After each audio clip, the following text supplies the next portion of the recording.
Hello दोस्तों, कलम के सफ़र कहानी शायरी चैनल में आप सबका स्वागत है। एक दिव्यांग बेटी और बाप की कहानी।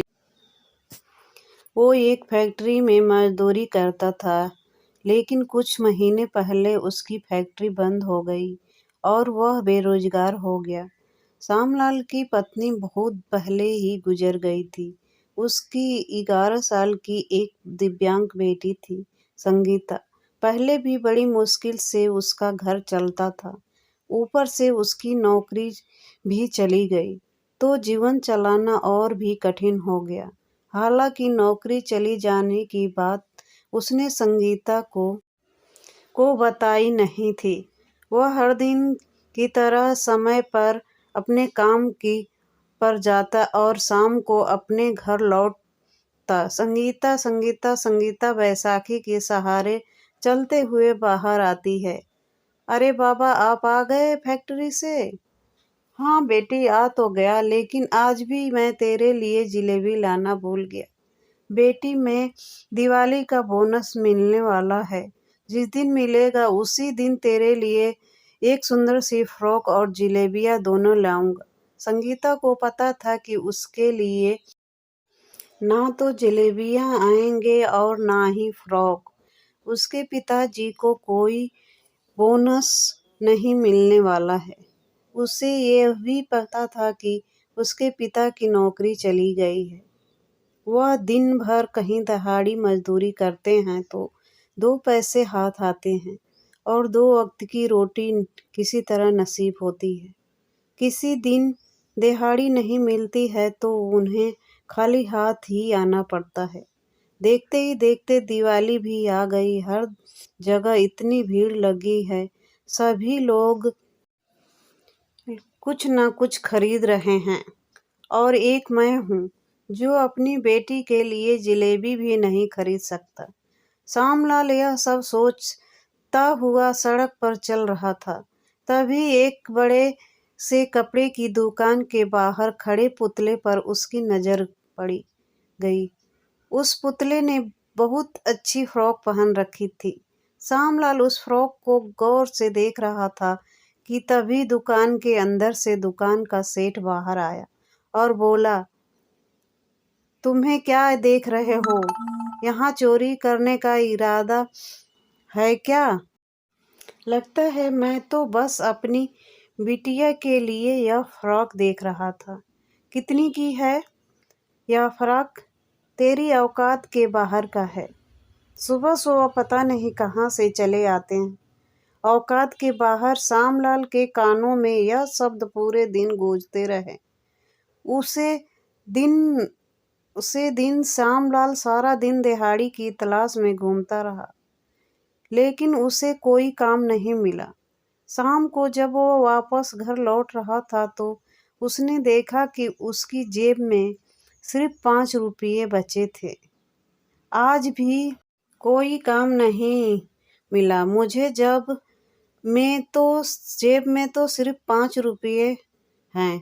घर में राशन भी सिर्फ 2 दिन का बचा है। ऊपर वाला क्या हमारे साथ ही किस्मत में इतना दुख लिखे हैं तूने?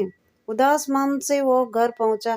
संगीता उसकी का ही इंतजार कर रही थी। मेरे पेट में तो दर्द हो रहा है, मैं सो जाता हूँ, आराम करूंगा तो ठीक हो जाऊंगा। संगीता को पता था कि उसके पिता के पेट में कोई दर्द नहीं हो रहा।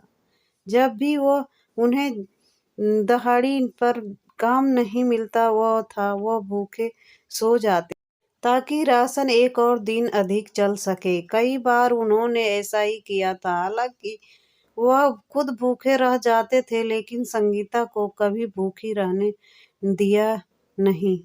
अगले दिन दिवाली की थी। श्यामलाल सुबह सुबह घर से निकल गए। उसके जाने के बाद संगीता पास वाले लक्ष्मी मंदिर में गई। लेकिन मेरे पास ना दिया है ना बाती, फिर भी मैं तुझसे कुछ मांगने आई हूँ। तू तो पूरी दुनिया की माँ है ना? क्यों मेरे बाबा तो नहीं देखती तुझ लाखों रुपया नहीं मांगती, लेकिन 2 रोटी की उम्मीद तो कर सकती हूँ। कल रात भी मेरे बाबा बिना खाए सो गए। उन्हें कुछ हो गया तो ऐसी दुनिया चलाती है। तुम मेरी माँ को छीन लिया। मैंने कुछ नहीं किया। तूने पूरी जिंदगी मेरे किस्मत में बैसाखी लिख दिया। मैंने चुप रही, लेकिन मेरे बाबा को तो दुख देगी तो मैं चुप नहीं रहूंगी। मैं लड़ूंगी तुझसे, खूब लड़ूंगी माँ। मेरे बाबा पर दया कर और उन्हें काम दिला दे। तभी श्यामलाल इस बड़े कपड़े की दुकान के पास से गुजर रहा था। आज भी उसकी नज़र इस फ्रॉक पर थी। तभी दुकान का सेठ उस दुकान से बाहर निकलता हुआ दिखाई दिया। उसे देखकर श्यामलाल दूर हो गया, लेकिन आज सेठ ने उसकी तरफ देखा भी नहीं।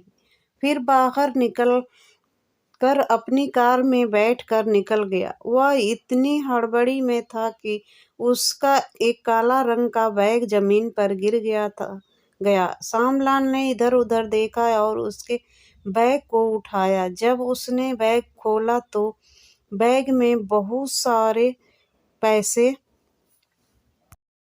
थे और उसके मुंह से आवाज निकली, बाप रे, इतने सारे पैसे!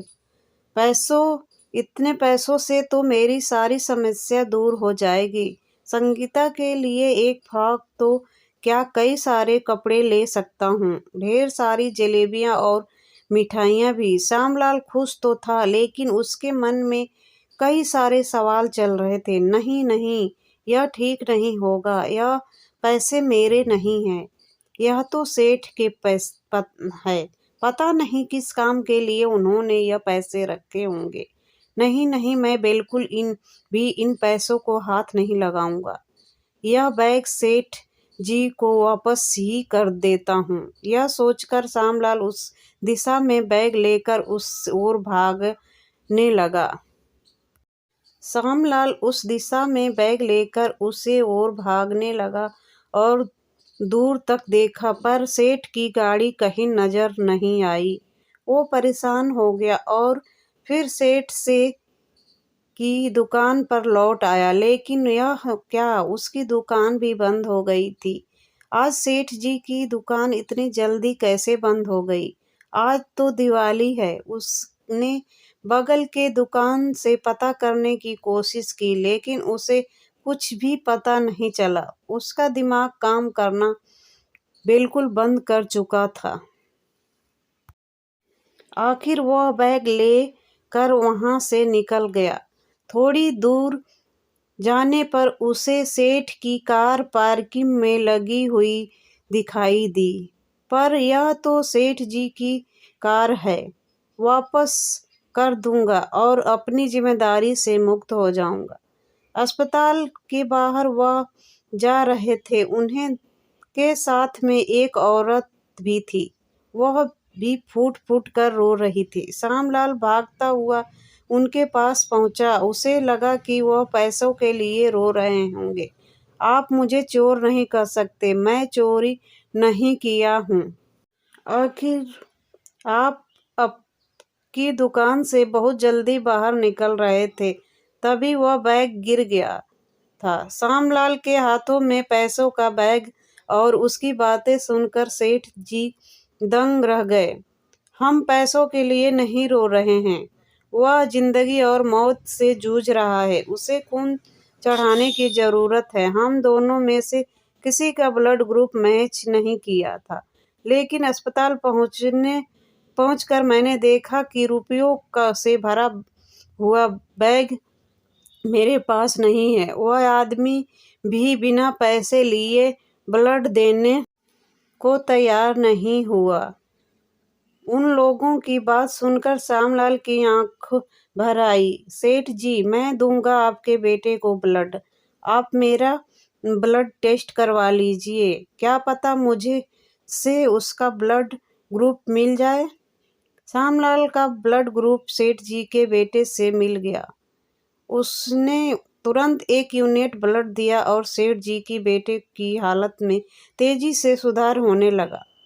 तुमने मेरे बेटे की जान बचाई। तुम्हारा यह एहसान मैं जिंदगी भर नहीं भूल सकता। इसकी कोई कीमत नहीं दे सकता हूँ। फिर फिर भी इस बैग में जितने रुपये हैं सब तुम्हारे हुए। नहीं सेठ जी, क्या कह रहे हो? जान बचाने वाला मैं नहीं हूँ, ऊपर वाला है। मुझे यह पैसे नहीं चाहिए। अगर मैं आपसे यह पैसे ले लिए तो कल ऊपर वाले को क्या मुंह दिखाऊंगा? सेठ जी को वह दिन याद आया जब उन्होंने श्यामलाल को भिखारी चोर कहकर अपनी दुकान से भगा दिया था। आत्मज्ञानी से भरे हुए सेठ जी श्यामलाल के पैरों में गिर गए पड़े। मुझे माफ कर दो। उस दिन मैं तुम्हें ना जाने क्या क्या क्या कह दिया था। सेठ जी, अब आप मुझे शर्मिंदा मत कीजिए। श्यामलाल वापस अपने घर की ओर लौट पड़ा। बहुत शाम हो चुकी थी। लोग के घर के बाहर दीपक जल रहे थे। बच्चे पटाखे फोड़ रहे थे। श्यामलाल उन्हें देखता हुआ आंखों में आंसू लिए अपने घर के बाहर पहुंचा। लेकिन यह क्या, उसका पूरा घर भी दीपक से भरा हुआ था। रंग बिरंगी की लड़ियां जल रही थी। उसकी बेटी संगीता वही फ्रॉक पहनी। यह चमत्कार कैसे हो गया? तभी उसकी बेटी उसके पास। आइए बाबा, यह देखिए मेरी नई फ्रॉक कितनी सुंदर है ना। आज मैंने भरपेट जलेबी खाई है बाबा। आज मैं बहुत खुश हूँ। लक्ष्मी माता मेरी सुन ली। श्यामलाल के पास आते हुए, क्या हुआ सेठ जी? आप?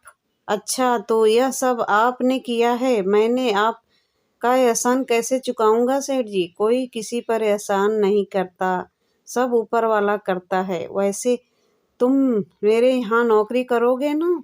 हाँ, बिल्कुल करूँगा। और दोस्तों, मेरी कहानी अच्छी लगे तो लाइक, सब्सक्राइब, कमेंट कीजिए। और मेरी कहानी देखने के लिए, सुनने के लिए धन्यवाद।